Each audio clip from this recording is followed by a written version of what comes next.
Everyone, welcome back to my YouTube channel. आप देख रहे हैं सोनाली क्रिएशन और आज मैं आपके लिए लेकर आई हूँ एक न्यू वीडियो, एक न्यू टॉपिक के ऊपर कि सिलाई के आप 7 तरीके ऐसे मैं आपको बताने जा रही हूँ जिससे आप घर बैठे अर्निंग कर सकते हो। और अगर आप बुटीक चलाते हो तो भी आपके काम के हैं, अगर आप बुटीक नहीं चलाते हो तो भी आपके काम के हैं।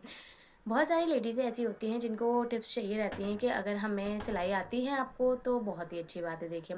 लेकिन अगर आपको सिलाई नहीं आती है तो आपके लिए ये 7 टिप्स बहुत ही ज़्यादा काम के रहेंगे, ठीक है। तो देखिए, अगर आपको थोड़ी बहुत भी सिलाई आती है ना, जो कि आप अगर चाहें तो आप यूट्यूब से देखकर सीख सकते हैं, या फिर आप लोकल मार्केट में कोई भी आपका जो टेलरिंग शॉप होती है वहाँ पे भी जाके सीख सकते हैं। और नॉर्मल सिलाई लगानी अगर आपको आती है तो सबसे पहले अर्निंग का आपका सबसे पहले सबसे ईजी तरीका ये होता है कि आप चाहें तो सबसे पहले पिको फॉल जो नॉर्मल अपन कस्टमर की करके दे सकते हैं, ठीक। फॉल जो होती है उसे हम हाथ से लगा सकते हैं, एक तरफ हम मशीन से लगा सकते हैं, एक तरफ हम हाथ से लगा सकते हैं, ठीक है। फॉल हो गई, उसे भी हम आराम से लगा सकते हैं। तो आप अगर आपको थोड़ी सी भी स्टिचिंग आती है ना तो आप इसके थ्रू पैसे कमा सकते हो घर बैठकर, ठीक है।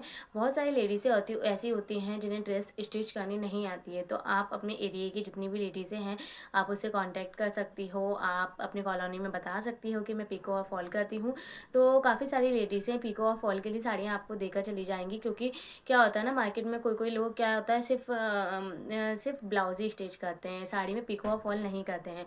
तो आप पिको और फॉल का काम स्टार्ट कर सकती हैं और घर बैठे थोड़ी बहुत अर्निंग आप कर सकते हैं। आइडिया आपका ये है कि अगर आपको थोड़ी सी स्ट्रेट सिलाई लगानी आती है तो क्या होता है ना, आपके आसपास थोड़ी बहुत जैसे बुटीक हैं या फिर थोड़े थोड़े जैसे आपके पास फैक्ट्री एरिया है कोई जहाँ पे सिलाई होती है, या फिर आपके यहाँ पे कोई गवर्नमेंट सेंटर ऐसा है जहाँ पे हम कच्ची सिलाई जो जिसे बोलते हैं कच्ची सिलाई जो करवाते हैं स्कूल ड्रेस पे, या फिर सीधी सीधी पेटीकोट बनाने का काम देते हैं वो, या फिर आपको बैग बनाने का काम देते हैं। अगर आप चाहो तो बैग बनाने का काम तो काफ़ी फेमस हुआ था काफ़ी टाइम पहले, 1-2 साल पहले, 2-4 साल पहले, मतलब अभी तक चलता है बैग बनाने का काम। अगर आपको ड्रेस बनानी नहीं आती तो आप बैग बनाना सीख लीजिए।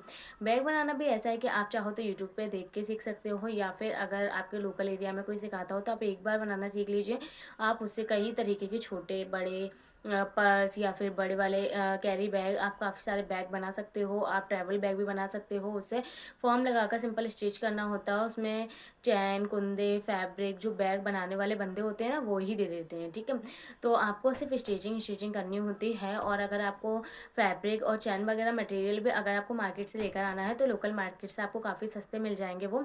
और फिर आप सिलाई करके उन्हें सेल करोगे तो उसमें भी काफ़ी ज़्यादा प्रॉफिट मिलता है। तो आप अगर चाहो कि आप थोड़ा प्रॉफिट ज़्यादा कमाना चाहते हो तो आप बैग का बिजनेस स्टार्ट कर सकते हो। छोटू सा होगा, घर से होगा, आराम से। आपको अगर थोड़ी सी सिलाई आती है, आप सीधी सीधी सिलाई लगाना जानते हो इजी इजी, तो आप आराम से उसे बैग के आइडिया को आप ज़रूर ट्राई कीजिए।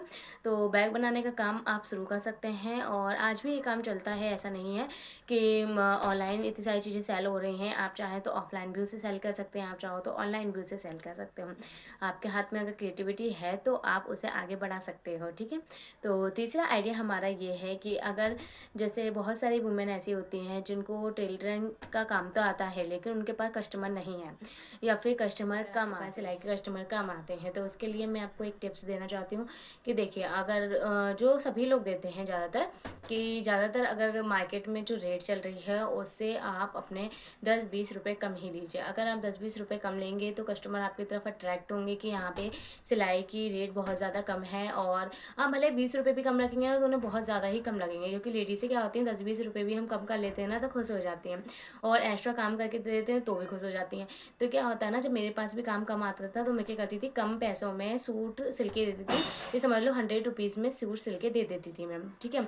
उसके बाद अगर उनको कोई सूट में ऑल्ट्रेशन करानी होती थी या दुपट्टे पे उनको मशीन फिरवानी होती थी तो वो फ्री में उनको करके दे देती थी। अगर आपको भी ऐसा है कि कस्टमर कम आते हैं तो आप ये ट्रिक आजमा सकते हो कि आप देखो, क्या होता है ना, सारे लोग थोड़े से लालची होते हैं। लालची क्या होते हैं कि उनको एक के संग अगर दूसरा काम फ्री में मिल जाता है ना तो वो बड़े खुश हो जाते हैं।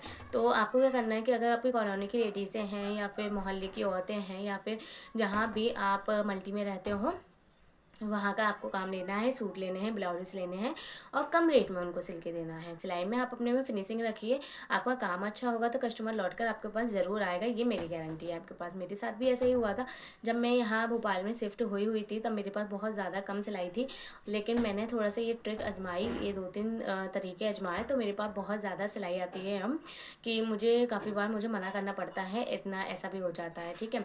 तो फर्स्ट तो आपको यह है कि आपको सिलाई बहुत कम रखनी है, बहुत कम नहीं, मतलब 10-20 रुपये आप कम करके रख लीजिए, तो कस्टमर आपकी तरफ अट्रैक्ट होंगे। दूसरी बात, अगर कस्टमर 1 या 2 भी आपके पास आते हैं तो आपको क्या करना है कि आपको उनको जो ब्लाउज़ वो सिलवा रहे हैं या वो सूट सिलवा रहे हैं उनको वो सूट सिल के देना है। प्लस आपको अगर उनको किसी भी दुपट्टे पे या फिर साइड में साड़ी के सिलाई लगा के देनी है तो आप 10-10 रुपये के लिए उनसे झिक-झिक नहीं करेंगे शुरू पे, ठीक है। तो उनको आप वो फ्री में करके दे दीजिए, कोई दिक्कत नहीं है, 5 मिनट लगते हैं मशीन फेरने में। इससे क्या होता है, देखो आप 10 रुपये की सिलाई फेरने के चक्कर में आप 100 रुपये का कस्टमर लौटा देते हो कि नहीं ये तो फ्री वाले हैं और बार बार फ्री में आ जाते हैं तो मैं नहीं करके दूंगी, ऐसा मत करिए। देखिए, आप 10 रुपये के चक्कर में आप 100 रुपये के कस्टमर लौटाएंगे तो वो उसमें आपका नुकसान होगा। आप 10 रुपये के चक्कर में अगर 100 रुपये का कस्टमर अपनी तरफ अट्रैक्ट करेंगे तो वो उसमें आपको फ़ायदा होगा। क्योंकि देखिए, अगर आप छोटी-छोटी उनको चीज़ें फ्री में करके दे देंगी तो उनको भी लगेगा कि हाँ भाई, लड़की अच्छी है, भाभी अच्छी हैं, जो मतलब थोड़ा बहुत काम फ्री में हमारा करके दे देती हैं, तो हम यहीं पे अपना काम करवा लेते हैं। कभी-कभी क्या होता है, कोई-कोई कुर्तियाँ टाइट हो जाती हैं, उनके अल्ट्रेशन के लिए वो दी जाती हैं, तो जैसे हम 4-5 वो कुर्तियाँ दी जाती हैं, तो उसमें 10-20 रुपए आप कम करके ले लीजिए, ठीक है? तो इससे क्या होगा ना कि वो आपकी तरफ अट्रैक्ट होंगी और एक भरोसा उनका आपके ऊपर बन जाएगा कि नहीं यार, इनको हम देते हैं तो ये हमारा काम भी सही करके देती हैं, प्लस पैसे भी वो हमें कम देती लेती हैं हमसे, ऊपर से 1-2 काम एक्स्ट्रा फ्री में भी करके दे देती हैं। ऐसा जब हम करते हैं तो हमारे कस्टमर से हमारा जो बॉन्डिंग होती है वो बहुत अच्छी बन जाती है और फिर हमारे कस्टमर हमसे एक अच्छा रिलेशन बना के रखते हैं और फिर हमें लाइफ टाइम के लिए वो हमें ही सिलाई देते हैं, वो ये फ़ायदा हमें हो जाता है, ठीक है। कि हमारे पास काम कम होता है या फिर हमें नई सिलाई आती है तो आप हाई हुक का काम भी कर सकते हो, आप काज बटन का काम भी कर सकते हो, आप पीको फॉल का भी काम कर सकते हो, आप तुरपाई का काम भी कर सकते हो। तो हमने भी किया है, ऐसा नहीं है, लेकिन हमने जब सिलाई सीखी थी तभी हमने किया था, जिससे हमें आ भी गया था और हमारे हाथ में अच्छी सफाई भी आ गई थी। तो अगर आपको ऐसा लगता है कि हमें सिलाई नहीं मिल रही है, कम मिल रही है, तो देखो आपको मार्केट विजिट करनी पड़ेगी। ऐसा नहीं है कि घर बैठे आपको सब चीज़ें आ जाएंगी आपके पास में। और अगर वैसे आपकी देखिए सिलाई अच्छी है ना, तो आप कॉलोनी में 1-2 लोगों के सिलाई के सूट आपको अपना एडवर्टाइजमेंट खुद ही करना पड़ेगा कि हम कपड़े सिलते हैं और हमारे यहाँ पे इतने कम प्राइस में कपड़े सिले जाते हैं, ठीक है। तो 1-2 लेडीज़ों के आप ब्लाउज सिलोगे या 1-2 लेडीज़ों के आप कपड़े स्टिच करके दोगे, ड्रेस बना के दोगे तो उन्हें देख के 2-4 लोग और आपके पास आएंगे। और जब आपको जो मैंने अभी टिप्स बताई थी कि कुछ फ्री में देना है, कुछ थोड़ा सा काम करके दे देना है उनको, हल्का सा पैसे थोड़े से कम ले लेना है उनसे, ये थोड़ी छोटी छोटी टिप्स अब आप लगाओगे ना तो आपके पास आपके कस्टमर वापस भी आएंगे और आपको और ज़्यादा कस्टमर वो लेकर भी आएंगे। क्या होता है कि हमने एक घर के अभी रिसेंट में ये सुन लीजिए कि 1 साल पहले, पिछले साल ईद पे मैंने एक कस्टमर के ईद के आउटफिट पाकिस्तानी सूट सिल कर दिए थे, ठीक है। जो सच बातें हैं ना, मैं स्टोरी नहीं सुना रही, जो मेरी रियल स्टोरी है।